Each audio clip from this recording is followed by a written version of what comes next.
नमस्कार. Take Marathi Raghu YouTube चॅनलमध्ये आपलं स्वागत आहे. मोदी सरकारचे 30 मोठे निर्णय. प्रत्येक शेतकऱ्यांनी हा व्हिडिओ लाईक आणि शेअर करायचा आहे आणि कमेंट बॉक्समध्ये लिहायचं आहे की हा निर्णय तुमच्यासाठी योग्य आहे किंवा नाही. चला पाहूया पहिला अपडेट. आमचे सरकार गरिबाच्या कल्याणासाठी समर्पित आहे. प्रत्येक गरीब कुटुंबाला गरिबीतून बाहेर काढण्यासाठी आणि सन्माननीय जीवनमान देण्यासाठी आम्ही वचनबद्ध आहोत. गेल्या 10 वर्षात आम्ही गरिबाच्या कल्याणासाठी केलेल्या कामामुळे 25 कोटी लोक गरिबीतून बाहेर आले आहेत. त्यांचे राहणीमान सुधारले आहे. आपल्या धोरणाच्या आणि योजनांच्या केंद्रस्थानी गरिबांचे हित आहे. गरिबांचे जीवनमान सुधारणे, त्यांचे उत्पादन वाढवणे हा आमचा उद्देश असल्याचं म्हटलेलं आहे. तर त्यांनी म्हटलं आहे की पुढील 5 वर्षासाठी मोफत रेशन. आम्ही 2020 पासून 80 कोटी कुटुंबांना मोफत रेशन देत आहोत. आम्ही पुढील 5 वर्ष PM गरीब कल्याण अन्न योजनेअंतर्गत मोफत राशन देत राहू असं म्हटलेलं आहे. त्याच्यानंतर गरिबांचे ताट सुरक्षित ठेवणार असल्याचं म्हटलं आहे. आम्ही भाजीपाला डाळीसाठी किंमत स्थिरीकरण निधी उभारून गरिबांचे ताट सुरक्षित केले आहे. डाळी, खाद्यतेल आणि भाजीपाला उत्पादनात स्वावलंबी होऊन गरिबाचे ताट सुरक्षित करण्याचा आमचा प्रयत्न राहणार असल्याचं या ठिकाणी त्यांनी म्हटलेलं आहे. तर पुढं म्हटलं की मोफत आणि दर्जेदार आरोग्य सुविधा या ठिकाणी आम्ही नागरिकांना देणार आहोत. आम्ही आयुष्मान भारत अंतर्गत गरीब कुटुंबांना 5 लाख रुपयापर्यंत दर्जेदार मोफत आरोग्य सेवा दिली आहे. आयुष्मान भारत आणि अशा इतर उपक्रमाचा विस्तार करून आम्ही मोफत आरोग्य सुविधा देत राहू असं सुद्धा या ठिकाणी सांगण्यात आलेलं आहे. प्रत्येक शेतकऱ्याने हा व्हिडिओ शेवटपर्यंत पाहायचा आहे. PM किसान योजनेबद्दल एक महत्त्वपूर्ण अपडेटसुद्धा या ठिकाणी दिलेली आहे. आता पंतप्रधान आवास योजनेचा विस्तार. आम्ही 4 कोटी गरीब कुटुंबांना कायमस्वरूपी घरे दिली आहेत. या योजनेचे दूरगामी फायदे समजून घेऊन आम्ही पंतप्रधान आवास योजनेचा विस्तार करून प्रत्येक गरीब कुटुंबाला दर्जेदार घराची सुविधा देऊ असं सांगण्यात आलेलं आहे. प्रत्येक घरात नळाला पाणी. आम्ही खेडे, शहरे आणि शहरामधील प्रत्येक घरात चांगला वापर सुनिश्चित करू. नळातून स्वच्छ पाणी सुनिश्चित करेल. पाणी आणि त्याची बचत करण्यासाठी आम्ही तंत्रज्ञानाचा वापर या ठिकाणी करतो असल्याचं या ठिकाणी स्पष्ट त्यांनी म्हटलेलं आहे. पंतप्रधान आवास योजना आणि प्रत्येक घरात पाणी हे एक महत्त्वाकांक्षी त्यांची योजना आहे. त्याच्यानंतर झोपडपट्टीत राहणाऱ्या गरीब कुटुंबांना घराची सुविधा देण्यात येणार असल्याचं म्हटलं आहे. तर झोपडपट्टीत राहणाऱ्या गरीब कुटुंबांना कायमस्वरूपी घरे देण्यास आमचे प्राधान्य आहे. गेल्या 10 वर्षात आम्ही या दिशेने एक यशस्वी मॉडेल प्रस्तावित केले आहे. या मॉडेलवर आम्ही झोपडपट्टी पुनर्विकास वेगाने करूसुद्धा या ठिकाणी त्यांनी म्हटलेलं आहे. आता सर्वांसाठी स्वच्छ इंधनसुद्धा दिलं जाणार असल्याचं या ठिकाणी सांगण्यात आलेलं आहे. तसेच PM उज्ज्वला योजनेअंतर्गत आम्ही 10 कोटीहून अधिक लाभार्थ्यांना LPG कनेक्शन दिले आहेत आणि याचा विस्तार पुढे असं ठेवू सांगण्यात आलेलं आहे. तर 0 वीज बिल. होय, PM सूर्यघर मोफत वीज योजनेच्या माध्यमातून आम्ही दरमहा मोफत वीज देऊ, जेणेकरून या कुटुंबाचे वीज बिल 0 होईल असं सांगण्यात आलेलं आहे. याच्यामुळे आता देशभरातील नागरिकांना फायदासुद्धा होणार असल्याचं सांगण्यात आलेलं आहे. तर शेतकऱ्यांचा सन्मान या ठिकाणी केला जाईल. PM किसान सन्मान निधी अंतर्गत 11 कोटी शेतकऱ्यांना दरवर्षी त्यांच्या बँक खात्यात थेट 6,000 रुपये हे कंपल्सरी मिळतील असं सांगण्यात आलेलं आहे. पिकांच्या MSPमध्ये सतत वाढ. तर 2013 ते 2024 दरम्यान कृषी बजेट 5 पटीनं वाढणार असल्याचं या ठिकाणी सांगण्यात आलेलं आहे. तर PM पीक विमा योजनेद्वारे 40 कोटी शेतकऱ्यांना आर्थिक सुरक्षिततेची हमीसुद्धा या ठिकाणी मिळाली असल्याचं सांगण्यात आलेलं आहे. तसेच जागतिक किमतीत प्रचंड वाढ होऊनही 11 लाख कोटी रुपयाची सबसिडी देऊन परवडणारी खते उपलब्ध करून दिली जात असल्याचं या ठिकाणी स्पष्टपणे सांगण्यात आलेलं आहे. याच्यामुळे आता PM किसान योजनेचे जे शेतकरी लाभ उचलत आहेत त्यांना 6,000 रुपये पीक विमा संदर्भातील सुरक्षिततेची हमी आणि या ठिकाणी खते उपलब्ध करूनसुद्धा दिली जात असल्याचं म्हटलं आहे.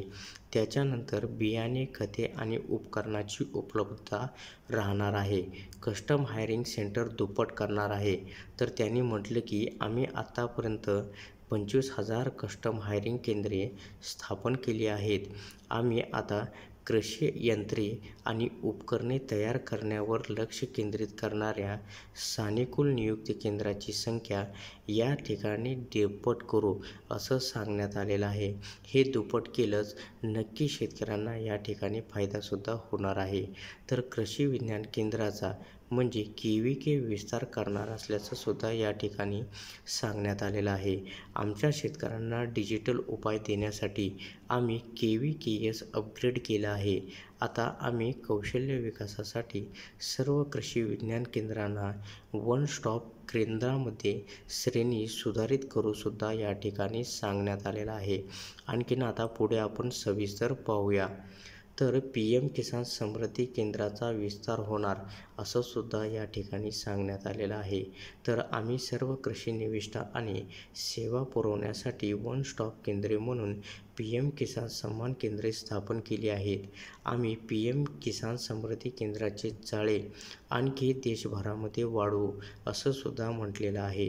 तर उच्च उत्पन्न देणारी बियाणे सुनिश्चित करेल. आम्ही शेतकऱ्यांना चांगल्या क्षमतेसह नैसर्गिक बियाणे वापरण्यास प्रोत्साहन करू आणि जे बदलत्या हवामानात वापरले जाऊ शकेल. त्याच्यानंतर नॅनो युरियाची उपलब्धता या ठिकाणी कमी पडणार नाही. शेतजमीन सुपीक ठेवण्यासाठी नॅनो युरियाचा फार महत्त्वाचा वाटा आहे. आम्ही त्याचा वापर आणखी देशभरामध्ये वाढवू आणि शेतकऱ्यांना आर्थिक उत्पन्न होण्यास या ठिकाणी मदत करूसुद्धा या म्हटलेलं आहे. आता पुढे आणखीन आपण सविस्तर पाहूया. म्हणून हा व्हिडिओ आपण शेवटपर्यंत पहा आणि जास्तीत जास्त शेतकऱ्यांना हा व्हिडिओ शेअर करा. तर डाळी आणि खाद्यतेलामध्ये स्वयंपूर्णता. भारताला कडधान्ये जसे की अरहर, उडीद, मसूर, मूग आणि हरभरा आणि खाद्यतेल जसे की मोहरी, सोयाबीन, तीळ आणि शेंगदाणे उत्पादनात स्वावलंबी बनवण्यासाठी अन्नदात्यांना आम्ही समृद्ध करू. भाजीपाला उत्पादन आणि साठवणुकीसाठी नवीन क्लस्टर तयार करणार असल्याचं या ठिकाणी स्पष्टपणे सांगण्यात आलेलं आहे. तर पुढे म्हटलं की आवश्यक कृषी निविष्ठा देऊन पौष्टिक भाजीपाल्याचे उत्पादन वाढवण्यासाठी आम्ही शेतकऱ्यांना प्रोत्साहन देऊ. तसेच कांदा, टोमॅटो, बटाटा इत्यादी जीवनावश्यक भाज्याच्या उत्पादनासाठी नवीन क्लस्टरची स्थापना केली जाईल.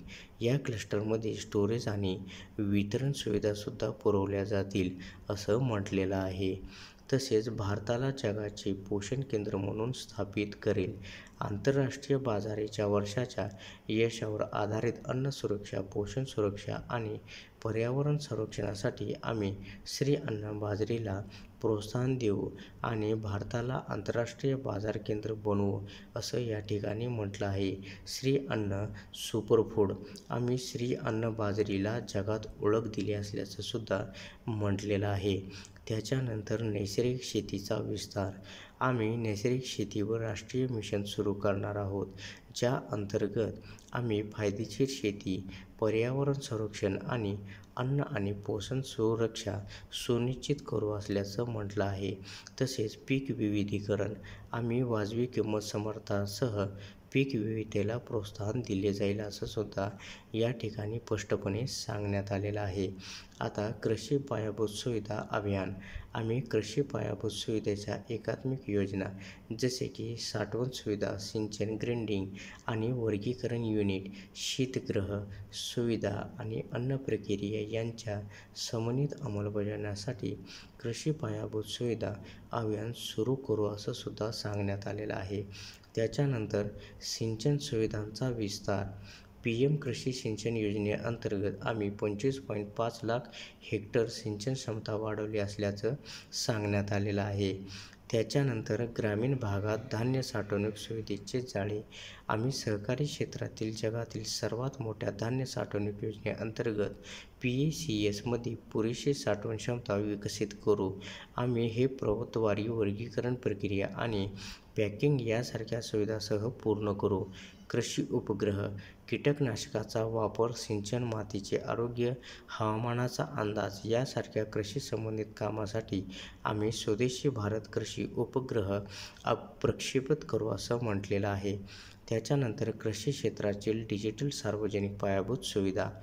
कृषी क्षेत्रातील माहितीची विषमता दूर करण्यासाठी आणि शेतकरी केंद्रित उपाय आणि सेवा देण्यासाठी आम्ही डिजिटल सार्वजनिक पायाभूत सुविधा विकसित करू असं स्पष्टपणे सांगण्यात आलेलं आहे. तर अशा प्रकारे शेतकऱ्यांसाठी आणि सामान्य नागरिकांसाठी या महत्त्वपूर्ण घोषणा होत्या. या घोषणा तुम्हाला नक्कीच फायदेशीर वाटल्या का? आम्हाला कमेंट बॉक्समध्ये जरूर कळवा. तर अशा प्रकारच्या अपडेट मिळवण्यासाठी आता चॅनेलला सबस्क्राईब व शेअर करा.